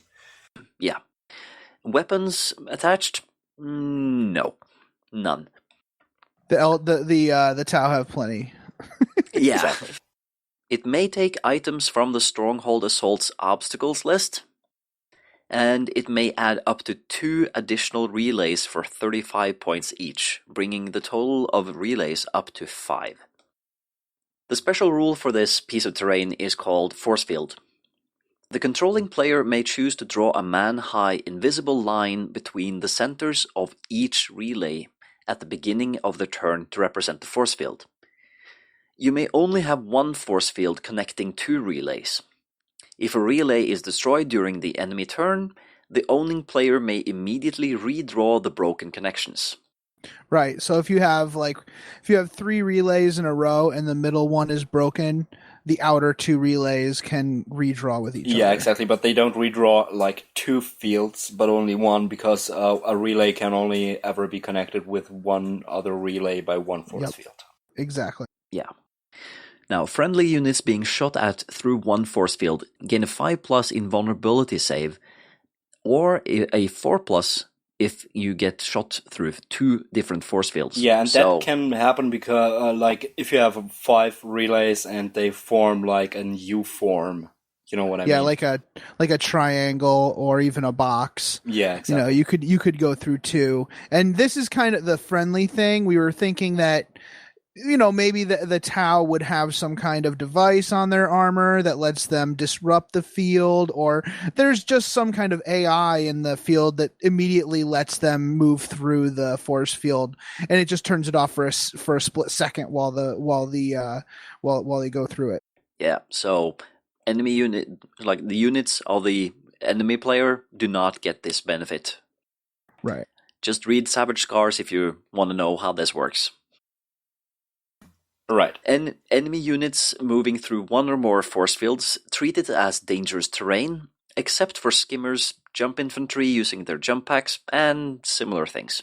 Right. Yeah, we think you have a very good, picture of what could just jump, or rather fly over a man-high force field and what couldn't. I would also argue... we trust your judgment on that. Yeah, one. I would also argue that a Warhound Titan would just step over it. Yeah, that's true. A Rhino, on the other hand, might come out either Bang. really clean or with some stripped paint. Interesting point. What about an anti-grav sled drawn by wolves? The wolves get turned into dust while the sled skims over, and the guy inside gets a sad face on. Yeah, exactly. Oh my god, this is just too awesome to behold. Oh, yeah, you guys. Anyway, so that would be the Tau Force Field Relay Network. The next item on our list would be Trees of Pain for 35 points. As a special form of scare tactics, some of the galaxy's vilest warlords capture civilians or enemy combatants before or during battle, littering the battlefield with still living beings close or dear to their enemies, hung up on elaborate or primitive tree-like torture devices. That kind of sounds like a Horus Heresy book, something very early on the planet Murder. I think it rather sounds like the I think it's called Hyperion Cantos in English. There's a planet called Murder, really? Yeah, there's a planet called Murder. It's Murder. Read the book, it's awesome. Anyway, so those are providing pleasure and cover for their own forces while driving the fear of their friends' fates, soon to be their own, into the heart of weaker-souled opposing forces, sowing terror and reluctance. Although sometimes this tactic has a habit of backfiring. So, as for factions, we've got 3 that can use those terrain pieces: Dark Eldar, Chaos Space Marines, or Chaos Demons. In terms of composition, you've got 1 forest of similar composition and basing to a Citadel wood, just to keep it fairly unified. But you should model it with like people hanging from it and horrible things happening in there. You definitely have a lot of modeling opportunity here. What I would personally do would to take model razor wire and just white glue it into twisted shapes and put like screaming models in between. But you don't want to use that wire wrapped around that wire that those other companies. Dude, no. We just we're sorry. We're not happy with anything less than sorry, the general. Right. We right. We don't take ads. That's right. We don't. Yo, if you are playing Dark Eldar, you should be using real razor wire. That's all I'm saying. Okay. So the terrain type would be dangerous terrain for your fingers as well as for your models. And no weapons, because no.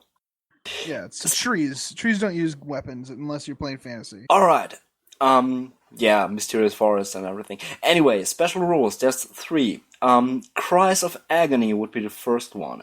Any enemy unit within 12 inches of this terrain piece suffer the effects of the Fear special rule, meaning that when they get into close combat with any unit, they treat that unit as having the Fear special rule.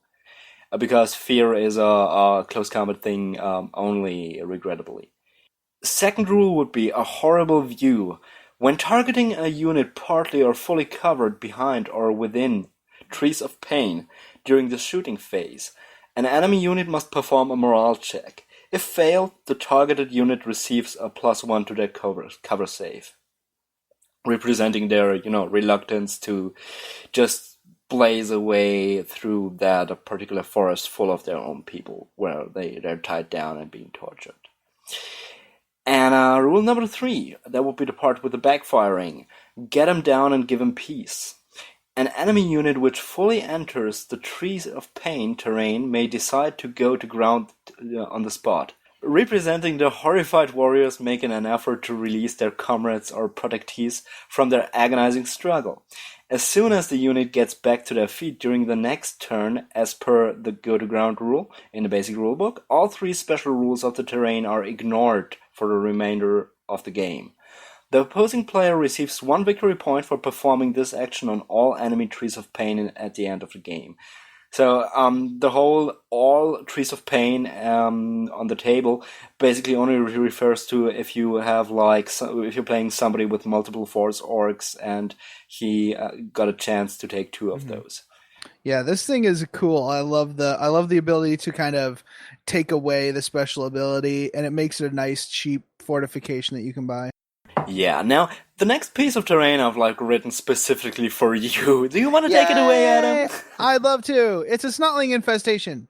It's 65 points, and it's also got an ingenious kind of method here that I really like. Oh, thank you very much. So, ferocious teeny tiny tribes of Snotlings have conquered one or several terrain features ahead of an orc force, crawling around the place, breaking down machinery and the structure itself, decorating the vicinity, playing games with each other and any trespassers, or just trying to eat them and failing. Seasoned warriors will treat these little critters as a mere annoyance until getting bitten, barfed at, or swarmed by packs of the jumpy little greenlings, and it's close to impossible to effectively get rid of those little buggers. It's just as cute as it sounds, but I love it. And again, it's like you bring like a handful of Snotlings to the game, so you can stuff them inside terrain. Yeah. So it's faction orcs. Note that although you don't actually place a specific piece of terrain for this fortification, it does still take up your fortification slot in your detachment. So the composition is after deployment of all terrain on the table, roll 1d6 for every terrain piece on the board, in a sequence you can freely choose. On a result of 6, mark the terrain as infested by Snotlings, preferably by means of a few little Snotling models or counters. If you get the last terrain piece without having rolled a 6, it automatically becomes infested. Terrain type is as per the infested terrain, and weapons none. At least none of any value. Cute little clubs and, dining equipment and whatever is lying around. Special rules are infested by Snotlings. Any cover save influenced by an infested terrain piece is worsened by 1 for all units after all modifiers. If a unit goes to ground with an infested terrain piece, all models in the terrain piece immediately take a dangerous terrain test due to Snotlings having a field day with any combatant focusing on keeping his head down. Barf! Bite! Shenanigans! Yeah. I really appreciate it's hilarious. This is so cute. I really love this terrain, and it's like kind of the it's similar to the Chaos version of the Tech Marine. Yeah, indeed. With Snotlings biting your ankles, yeah, which is great. How's the model called that can do that? I think it's Warpsmith, isn't it? That can bring down the armor save, the cover save with a single piece of terrain by 1, or a ruin. I think it's only ruins. Yeah. No. But anyways, I really like this piece of terrain, and I like the concept of a fortification slot that simply improves or makes worse another fortification. So, or another piece of terrain. Yeah. So I could see someone like just paying 20 points or 30 points for a bolster ruin or something you like that as well. You remember the Invisible Forces episode we did with all the infiltrators and Snorri just making up the cultist thing where one model of a unit of the enemy forces is a cultist? That's sort of similar, isn't it? Like you work with something existing. Yeah. Anyway, I was almost going to include a rule where you could fire like a flame template into the terrain and then get rid of the infestation. but then I didn't because I heart them so much. Yeah, it is cool. I would almost say if the players out there want to reduce it by like 30 points or something, or 40 or 20 points, and just say if you lay down some flames in there, it gets rid of them. That would be cool. Yeah, I want to see a game where, like, the orc player rolls 6s for all the terrain. Just imagine that battlefield. Next up is Death from Below. It's 100 points, and it's for those nibbly little things that are not snotlings. Sometimes Tyranid creatures like Trigons and Ravener broods dig reinforced tunnel networks without directly emerging to attack the enemy, especially when faced with siege or deeply dug-in defense lines, to supply the main swarm with another route of attacking their prey. Sometimes an opposing force of delicious biomass fights on battlefields already littered with holes leading to literal underground highways. Whatever the case, any commander who tries to fend off the swarm should remain wary of any spontaneously appearing or already existing caves, lest they will be taken by surprise. Meanwhile, there are those desperate, crazy, or courageous enough to venture into these tunnels themselves. Now, as you might have recognized by now, all of this is basically a single homage to Starship Troopers, the novel and the movie. So, brain bug! Yeah, pretty much. So, as Snorri said before, the faction is Tyranids, and the composition would be 3 large crater-sized holes in the ground, marking tunnel network entrances. Terrain type, just plain and simply, would be normally dangerous terrain, and no weapons again. Now, I'm just going to take away one of the special rules. The first special rule of this terrain would be those holes weren't there yesterday. All tunnel network entrances have to be deployed at least 18 inches apart from each other. That makes sense. Yeah. But if your club kind of plays, terrain needs to be 3 inches apart, I would ignore that for this because they're kind of being burrowed up from anywhere, Yeah, I mean, well, it does make for a more dynamic, if you have a minimum distance, you're basically forced, if you want a particular kind of deployment, to put them up in some sort of triangle, and not. Well, it's still possible damn, I lost it here. It's still very much. I understand what you're saying. It's like it would. The places where they dig up would have to make sense, right? So if you wanted to put it under, like right next to a ruin or something, like on the base of a ruin, so that they can come out and cover, that would make sense. What I'm also trying to say is that the Tyranid players should be encouraged to not focus on one part where they want their troops to emerge, and as such put one of them very close to their deployment zone, and the other two just right next to each other, hoping that it makes it more likely that one of those survives. Yeah. You know what I mean? Yeah, I hear you, man. So the next special rule is they're moving below the ground. An infantry unit in contact with a tunnel network entrance at the end of their movement phase may choose to enter the tunnels and march towards another entrance. Remove the unit from the board, treating them as part of your ongoing reserves, and declaring their destination tunnel, including the one they just entered or even one covered by models. Only one unit per turn. Basically, they could be ducking in and ducking out, or they might be brave enough to go towards an enemy that's already covering one of their tunnels. Only one unit per turn per player is allowed to enter the same entrance. At the beginning of your next movement phase, deploy the unit in question as if arriving on the table via deep strike rules with the center of the tunnel network entrance as the target destination. If their new placement would trigger a deep strike mishap after scattering, reduce the scatter distance from the destination point by just enough distance for a safe arrival. Yeah, because it's sort of unlikely that they're just gonna blindly run out of the tunnel and kill themselves. Like, it's not really deep striking, it's more like a method of deployment. Right. If the tunnel network entrance nominated as the exit point collapsed, in the meantime, see frag out, which we'll describe in a second. Instead of deploying the unit as described, roll on the underground misadventures table. Which is also described in a little bit. If the unit traveling the tunnels is not a Codex Tyranids unit, or a Tyranid formation from a Tyranid supplement, or a Forge World publication supplying units for Codex Tyranids, basically the Tyranid faction. If it's not a Tyranid, comma.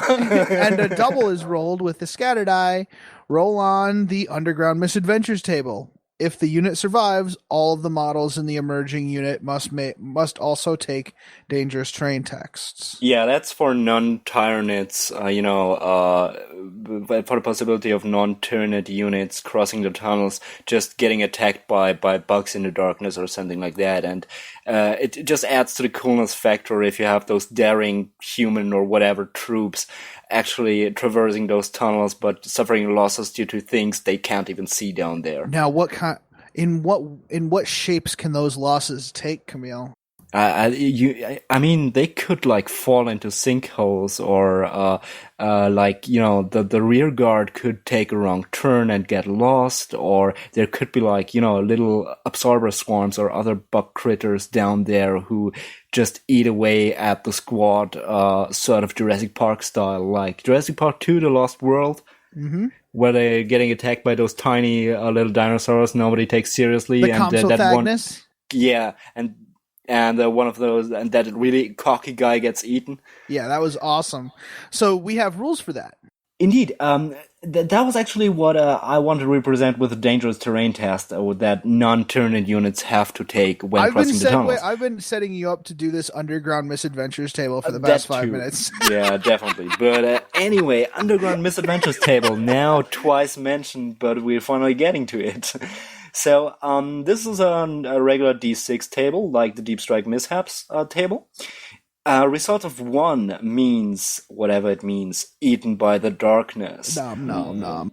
Yeah, exactly. The unit is completely destroyed, or in case of a Tyranid unit, killed by the timely collapse of the tunnel entrance as a happy accident, which is just awesome. Just like that thought. So the first part of the description applies to non-Tyranid units, and the second part is what happens when they're too close, when people throw in grenades and collapse the tunnel. Results of 2 to 5 mean lost in a labyrinth. The unit does not exit the tunnel network this turn, returning to active reserves instead. Repeat deployment next turn following the same method. And a result of 6 would be the lousy one. We took a wrong turn. The unit exits any tunnel network entrance of the opponent's choosing according to the above rules. And yes, that includes the one they came from. Yeah, it's kind of like, oh, let's double back, But I really like these rules so far. Like you're evoking the ethos of what we're trying to convey here.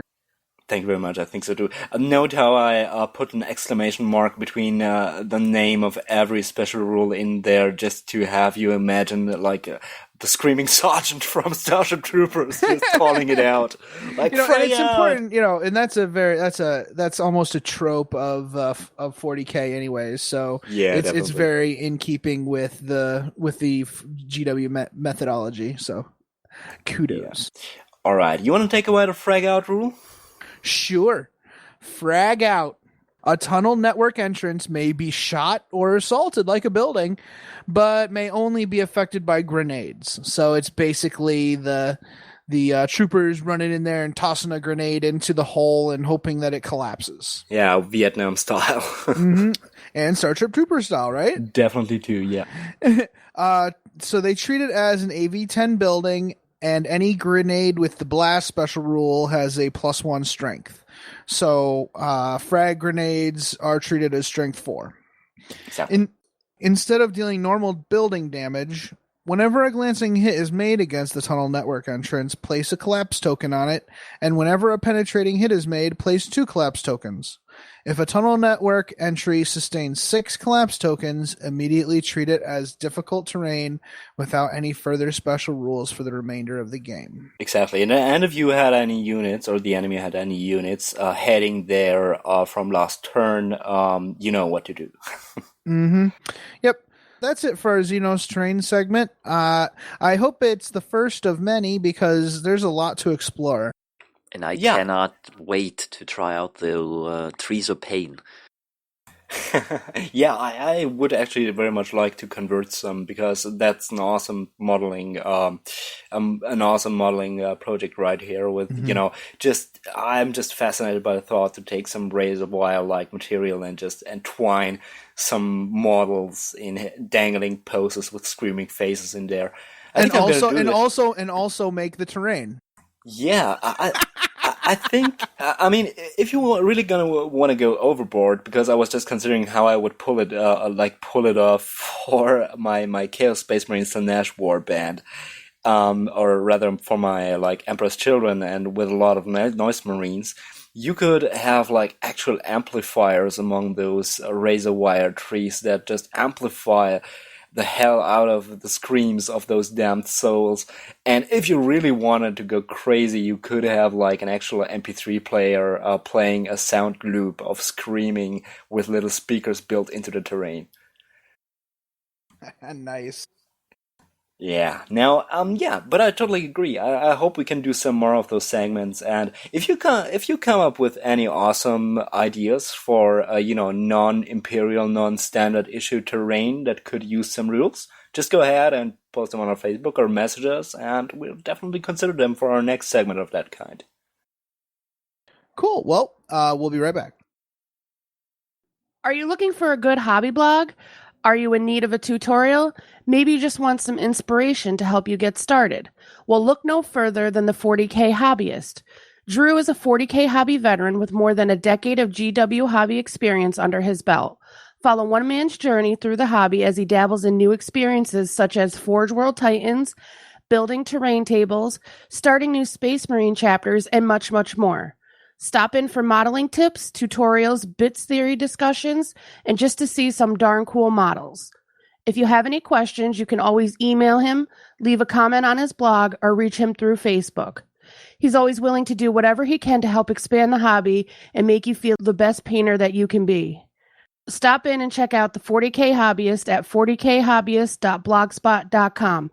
That's 40khobbyist.blogspot.com, or find him on Facebook. Hey, Masters of the Forge listeners, are you looking to expand your Warhammer 40,000 gaming group? Do you want to start a 40K club in your area? Do you want the people you attract to be like-minded mofos? Do you want to advertise your YouTube channel? Or even attract more subscribers to your hobby blog or online community? Then what better way than to advertise on the Masters of the Forge podcast? All we ask of you is that you email us at mastersoftheforge@gmail.com or message us on Facebook with a full text of your advertisement, including the region in which you live and any contact information people can use to get a hold of you. We will have one of our many tech servitors read your advertisement on the air. We promise not to make fun of you. Though we can't always predict the actions of our servitors, you really can't find good help these days. No, you can't. And I guess that's it, guys. Are we done? We are done. That's it. That was a good episode. Yeah, it was fun to record. Yes, it was. I love the terrain, though. That was a fun part.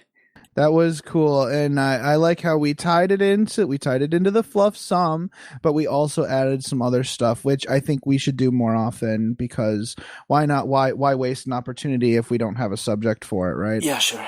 And also, it seems to be what people like us doing. Yeah, for some reason. Yeah, there seems to be people like us. People like those episodes where we have just a little bit, we have a kind of a very focused fluff and then some rules to back it up and then our own little weird, personal stuff. Yeah, shenanigans. Like our Facebook page, facebook.com/Masters of the Forge. Don't look for us on Twitter. No Twitter. Look for us on iTunes and give us a review. Tell us how much you love us. Yeah, tell everyone how professional we are. Although I, up until you started about Facebook, didn't even realize we're recording right now. Great, Camille. I'm a dork. With that, keep playing the game the way you want to. Indeed. And stay tuned for jingles and outtakes. And watch out for She Who Thirsts. Ooh. It's such a good feeling to play games your way. It's such a happy feeling 40K'ing away. And when you throw dice with story in mind, it's such a wonderful way to unwind. It's a good feeling, a very good feeling, the feeling you know that we'll be back when the fortnight's new, and we'll have new ideas for you, and you'll have things you'll want to talk about. We will too.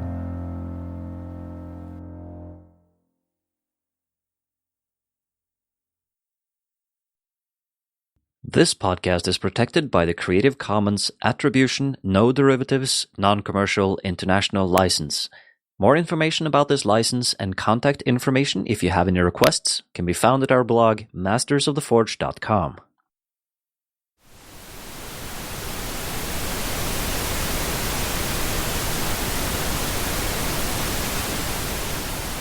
Why don't you guys try to conquer each other's countries or something? We'll go get a room. While I casually take over your economies. All right, here we go. You mean the Chinese take over your economy? Shut up. No. Yes.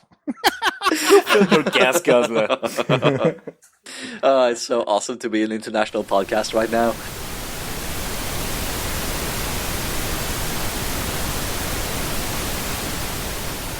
In the webway, it was more like earthquakes than anything else.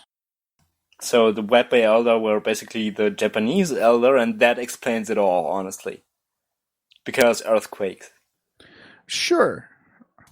Sure, why not? In the German Or guy's Californian, head, yes. or the Californian, or whatever. I'm just saying, dark outdoor kinky stuff, Japan, tentacles. Oh, that's a good point. I bet Adam? No. you what? I think California works better. That, kind of liberal lifestyle, the earthquakes, and, of course, California being home to the U.S. porn industry. I think you're being tutted. Ooh, you're right. It is. But you know what? It would almost be true. I would almost agree with you 100% if it weren't for the fact that I could definitely see the Webway cities of the Eldar having, used panty dispensaries. All right. Another ethnic group utterly alienated. Moving on. Yeah.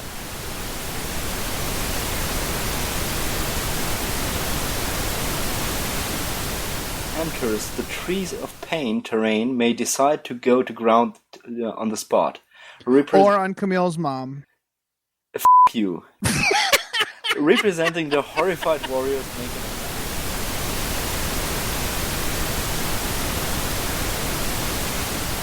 It is, though. But it is.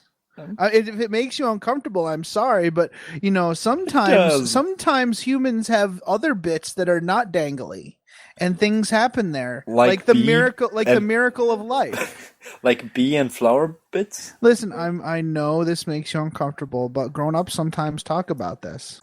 Shut up! I've grown up on so go ahead.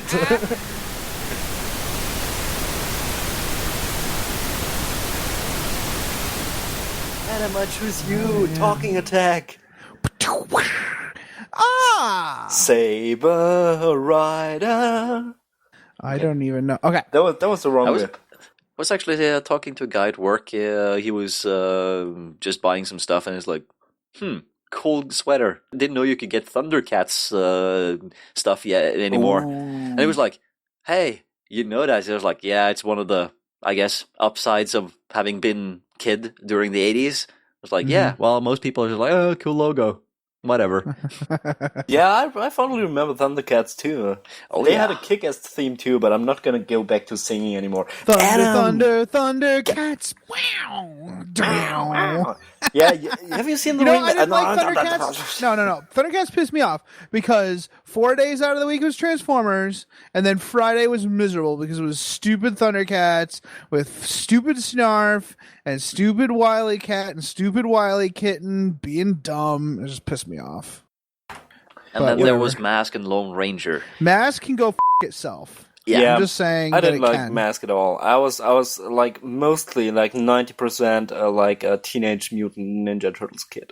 So is my wife. My wife once uttered while drunk and playing Dungeons and Dragons, "I love Donatello because I love purple. I would so that turtle." All right, the recording is running, isn't it? It's not. Yes. Okay, time to go.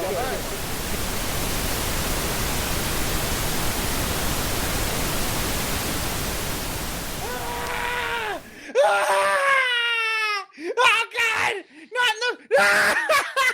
Do you guys hear that? Do you guys hear the sounds of pain erupting from that piece of terrain over there? You're not a piece of terrain. Your mom's a piece of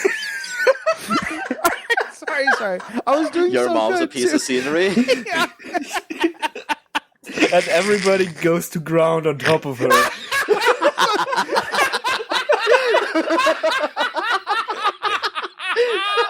Oh God! I'm gonna die.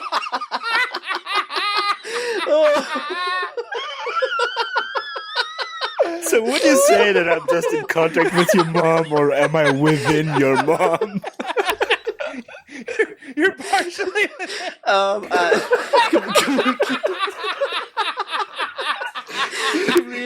You do realize that area terrain doesn't exist anymore. Oh, good Lord. Okay. Oh God. Yeah. I'm crying. Oh God. Yeah. That was good. Okay. Oh, that was nice. For the in the lore, or you. For the.